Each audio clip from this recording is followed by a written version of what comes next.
जिद ऐसी है हमारी, मुश्किलें भी खामोश हो जाए, कॉन्फिडेंस ऐसा है हमारा, कन्फ्युजन भी कन्फ्यूज हो जाए. गुड आफ्टरनून वॉरियर्स आणि सर्व भावी अधिकारी. वॉरियर ऑफिसर या आपल्या एज्युकेशनल चॅनलवर मी सुप्रिया आपणा सर्वांचं मनपूर्वक स्वागत करते.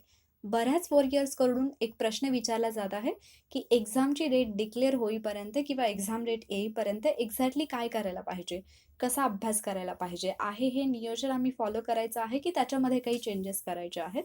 तर या सगळ्या कन्फ्युजनचं उत्तर मी तुम्हाला या व्हिडिओमध्ये देणार आहे.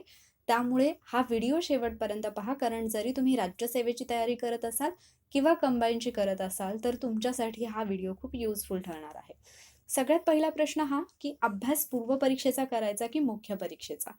तर तुम्ही आत्ता मुख्य परीक्षेच्या अभ्यासाचा लगेच तुर्तास तरी विचार करू नका. त्याचं रिझन म्हणजे म्हणजे अगदी हे क्लिअर आहे. कारण आयोगाने एक्झाम डेट डिक्लेअर केलेली नाही आणि एक्झाम डेट आपल्याला माहिती नाही की 1 महिन्यामध्ये आहे, 2 महिन्यात आहे की खूप पुढे जाईल. तर त्यामुळे जोपर्यंत एक्झामची डेट डिक्लेअर होत नाही, तोपर्यंत मुख्य परीक्षेच्या अभ्यासाचा विचार करू नका. जर पूर्वपरीक्षा खूपच पुढे गेली, जे की खूप कमी चान्सेस आहेत, रादर आय विल से की म्हणजे चान्सेस नाहीच आहेत. पण जर समजा गेली पुढे तर मेन्स आणि प्रीचा कशा पद्धतीने अभ्यास करायचा त्याचा एक प्रॉपर प्लॅन मी तुम्हाला देईन. पण सध्या तुम्ही पूर्व परीक्षेच्या अभ्यासावरतीच फोकस करायला पाहिजे. त्यामुळे हे कन्फ्युजन डोक्यातून काढून टाका की मी मेन्सचा अभ्यास करू की प्रीचा अभ्यास करू. आणि या सगळ्या इन्स्ट्रक्शन्स त्या स्टुडंटसाठी आहेत जे 2020चा अटेम्प्ट देणार आहेत. ओके. तर पहिलं तर कन्फ्युजन तुमचं दूर झालं असेल, प्री आणि मेन्स याच्यामध्ये जर गोंधळ असेल. तुम्ही आणखी एक गोष्ट करू शकता, ते म्हणजे जसं की कॉमन सब्जेक्ट्स असतात काही प्री आणि मेन्ससाठी, तर ते तुम्ही जास्त फोकसनी करू शकता.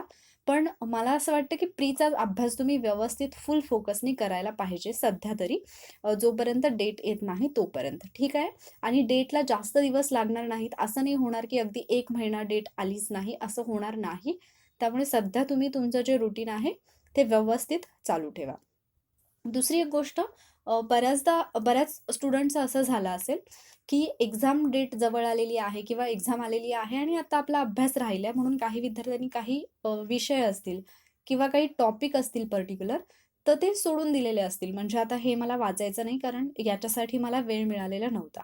तर तुम्ही तुमचे जे काही सब्जेक्ट किंवा त्याच्यामधले काही टॉपिक आहेत, जे तुम्ही वाचलेले नाहीत किंवा जे वाचणं तुम्हाला आवश्यक वाटत होतं पण वेळ नव्हता, तर अशी एक लिस्ट तुम्ही तयार करा आणि त्याच्यामध्ये पण ज्या टॉपिकला जास्त वेटेज आहे, ते टॉपिक तुम्ही प्रॉपरली करा आणि जर वेळ मिळाला तर मग उरलेले टॉपिक पण तुम्ही कव्हर करू शकता. ठीक आहे? जर जे टॉपिक किंवा जे सब्जेक्ट तुम्ही स्किप केलेत, त्याच्यामध्ये काही टफ असतील, जे की तुम्हाला खूपच डिफिकल्ट वाटतात म्हणून तुम्ही ते जर स्किप केले असतील, तर असे टॉपिक तुम्ही कमेंट बॉक्समध्ये मेन्शन करू शकता. त्या टॉपिकला जास्तीत जास्त ईझी करून सांगण्याचा प्रयत्न मी करेन. त्या टॉपिकवरती मी व्हिडिओ घेण्याचा प्रयत्न करेन. ठीक आहे? सो जो सब्जेक्ट किंवा जो टॉपिक तुम्ही स्किप केला असेल किंवा ज्याचा अभ्यास तुमचा झाला नसेल किंवा ज्याची प्रॉपर रिव्हिजन झाली नसेल, तर ते तुम्ही ज्याच्यावरती तुम्हाला वाटतंय की एखादा व्हिडिओ मी अपलोड करायला पाहिजे, तर ते तुम्ही कमेंट बॉक्समध्ये मेन्शन करा. ठीक आहे? तर इथे तुम्हाला असे टॉपिक पण करायचे आहेत, जे तुम्ही आत्तापर्यंत केलेले नाहीत आणि असे टॉपिक पण करायचे आहेत, ज्यांची रिव्हिजन तुमची झालेली नाही. म्हणजे तुम्ही 1 किंवा 2 रीडिंग केले आणि आत्ता त्याच्यावरचे जर क्वेश्चन पेपरमध्ये प्रश्न आले, तर ते तुमचे चुकतायत. म्हणजे कन्सेप्ट मे बी क्लिअर नाहीत. तर असे टॉपिक पण इथे तुम्हाला करायचे आहेत. ठीक आहे? पुढचा मुद्दा येतो, की आत्तापर्यंत जो मी प्लॅन बनवलाय, मग त्याचं काय करू? तर अर्थातच तुम्ही जो प्लॅन बनवला होता, तुमचा जो काही रिव्हिजन प्लॅन असेल किंवा इतर काही प्लॅन, तर तो तुम्हाला प्रॉपरली फॉलो करायचाच आहे. अजिबात असं हतबल होऊन जाऊ नका, की एक्झाम होणार नाही. आणि दुसरी महत्त्वाची गोष्ट, एम-पी-एस-सीची एक्झाम असेल किंवा कोणतीही स्पर्धा परीक्षा असेल, तर सगळ्यात महत्त्वाची एक गोष्ट असते ती म्हणजे कन्सिस्टन्सी म्हणजेच सातत्य. तुमचा अभ्यासामधलं सातत्यच ठरवतं की तुम्ही पोस्ट मिळवणार की नाही. ठीक आहे? तर याच्यामध्ये आणखी एक मुद्दा हा येतो, की अर्थातच प्रीचे जे मार्क्स असतात ते फक्त क्वालिफाईंग नेचरचे असतात. मेन्सच्या मार्क्सवरती तुमची पोस्ट ठरत असते. पण सध्या जी काही अनिश्चितता आहे, त्यामुळे बऱ्याच विद्यार्थ्यांच्या बाबतीत असं आहे, की ते प्रीचाही अभ्यास करत नाहीयेत आणि मेन्सचा सुद्धा करत नाहीयेत. फक्त एक्झाम कधी होईल याची वाट पाहत बसलेत. काही विद्यार्थी असे आहेत, ज्यांनी ऑलरेडी मेन्सचा कव्हर केलेला आहे आणि ते प्रीवरती आत्ता सध्या फोकस करत आहेत. तर ज्या विद्यार्थ्यांनी अशा पद्धतीने अभ्यास केलेला आहे, की त्यांनी ऑलरेडी मेन्सचं वाचलेलं आहे किंवा आता प्रीवरती फोकस करतात, तर असे स्टुडंट 100% पास होतील. आत्ता जी काही सिच्युएशन आहे, त्या सिच्युएशनचा मेरिटवरती दोन्ही पद्धतीने परिणाम होऊ शकतो. म्हणजे मेरिट हाय पण जाऊ शकतं आणि मेरिट मेरिट कमी पण येऊ शकतं. म्हणजे कट ऑफ जो आहे, तो वाढू पण शकतो आणि कमी पण होऊ शकतो. दोन्ही पॉसिबिलिटीज आहेत. म्हणजे इथे आपण अजिबात असं म्हणू नाही शकत, की नेहमीपेक्षा ह्या वेळेला कट ऑफ कमी लागेल कारण मुलं खूप डिस्टर्ब झाली, मुलांना लायब्ररी नाही, क्लासेस नाहीत. पण त्याचबरोबर दुसरी एक गोष्ट पण तुम्ही लक्षात घेतली पाहिजे, की प्रत्येक वर्षीच्या प्रीसाठी जेवढा वेळ मिळतो, त्यापेक्षा खूप जास्त कालावधी हा या प्रीला मिळालेला आहे. त्यामुळे जे खरंच सिरियसली अभ्यास करतात त्यांच्यामुळे कट ऑफ जास्त लागण्याची सुद्धा शक्यता आहे. आणखी एक मुद्दा येतो, की जो मी 45 डेजचा प्लॅन तुम्हाला दिला होता, त्याचं काय करायचं? तर तो प्लॅन तुम्हाला व्यवस्थित फॉलो करायचा आहे. तिथे मी तुम्हाला सांगितलं होतं, की डेली एक क्वेश्चन पेपर सॉल्व्ह करा आणि त्याच दिवशी त्याचं ॲनालिसिस करा.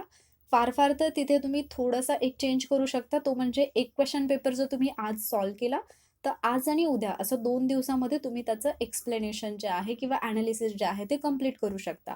कारण एक दिवस बऱ्याच वॉरियर्सनी हे सांगितलं, की एक दिवस मॅम इनफ नाही, म्हणजे कंप्लीट होत नाही ॲनालिसिस. तर जोपर्यंत एक्झाम डेट येत नाही, आपल्याला समजत नाही, की एक्झॅक्टली एक्झाम कधी आहे. तर म्हणजे मोस्ट प्रोबॅबली मी एक अंदाज सांगू शकते, पण तो मी आत्ता लगेच नाही सांगणार.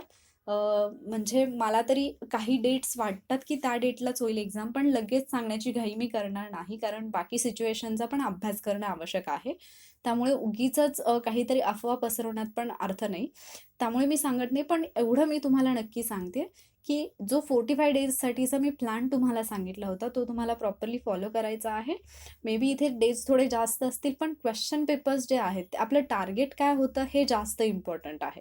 त्यामुळे क्वेश्चन पेपर सॉल्व्ह करा आणि त्याचं ॲनालिसिस व्यवस्थित करा. एका दिवसामध्ये होत नसेल, तर आज क्वेश्चन पेपर सॉल्व्ह करा, आज आणि उद्याचा दिवस, असं 2 दिवसामध्ये त्या क्वेश्चन पेपरचं ॲनालिसिस कंप्लीट करा. आणि आठवड्यामधला 1 दिवस शिल्लक ठेवा, जे तुम्ही 6 क्वेश्चन पेपर सोडवलेले आहेत, त्या 6 क्वेश्चन पेपरची रिव्हिजन कंप्लीट करण्यासाठी, ठीक आहे? म्हणजे पहिल्या दिवसापासून 6व्या दिवसापर्यंत जे पेपर्स तुम्ही सॉल्व्ह केले, तर त्या क्वेश्चन पेपर्सचं रीडिंग तुमचं परत एकदा झालं पाहिजे, जे तुम्ही ॲनालिसिस केलेलं आहे ते. त्यानंतर पुढचा एक प्रश्न येतो, तो म्हणजे आता टार्गेट जे आहे ते तुमचं किती मार्क्सचं असायला पाहिजे?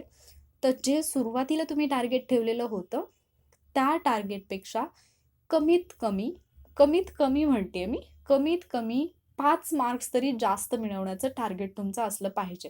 कारण जर तुम्हाला 1 महिना एक्स्ट्रा मिळतोय अभ्यासाला, तर अर्थात तुमचं टार्गेट पण तसंच वाढलं पाहिजे आणि त्या दृष्टीने तुम्ही अभ्यास केला पाहिजे.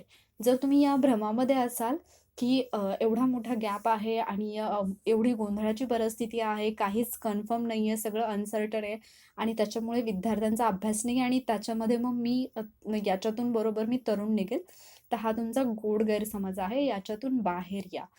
जे तुमचं टार्गेट ऑलरेडी फिक्स होतं त्याच्यापेक्षा 5 मार्क्स तुम्ही एक्स्ट्रा पकडून चाला आणि तेवढे मार्क्स तुम्हाला पाडायचे आहेत हे गृहीत धरून किंवा हा विचार करूनच तुम्ही अभ्यास करा. आणि तुम्ही जे क्वेश्चन पेपर सॉल्व्ह करत असाल, तर त्याच्यामध्ये सुद्धा डे बाय डे तुमची इम्प्रूव्हमेंट झालेली असली पाहिजे. मी तुम्हाला एक नोटबुक मेंटेन करायला सांगितली होती. तर ती नोटबुक तुम्ही एकदा परत चेक करा, की पहिल्या दिवसामध्ये आणि आजच्या दिवसामध्ये माझा ग्राफ कसा आहे, माझी प्रगती कशी आहे. म्हणजे पहिल्या दिवशी माझा स्कोर काय येत होता आणि आज माझा स्कोर काय येतोय. आणि याच्यावरून तुम्हाला कळेल, की तुम्ही फायनली एक्झाममध्ये क्वालिफाय व्हाल किंवा नाही. ठीक आहे. तर हे काही मुद्दे होते जे मला तुम्हाला सांगायचे होते. आय होप की आता तुमचं कन्फ्युजन क्लिअर झालं असेल, की तुम्हाला एक्झॅक्टली कसा अभ्यास करायचा आहे किंवा काय अभ्यास करायचा आहे. तर जर एखादा टॉपिक खरंच खूप डिफिकल्ट वाटत असेल समजायला, तर कमेंटमध्ये मेन्शन करा त्या टॉपिकचं नाव. मी त्याच्यावरती व्हिडिओ घेण्याचा प्रयत्न करेन. ठीक आहे. जर आजचं लेक्चर तुम्हाला आवडलं असेल आणि तुमचं कन्फ्युजन थोडंफार जरी दूर झालं असेल, क्लॅरिटी आली असेल, तर लाईक करा. तुमच्या फ्रेंड्ससोबत शेअर करा आणि अजूनही वॉरियर ऑफिसर या यूट्यूब चॅनलला तुम्ही सबस्क्राईब केलं नसेल, तर पटकन सबस्क्राईब करा. Stay safe. Thank you warriors.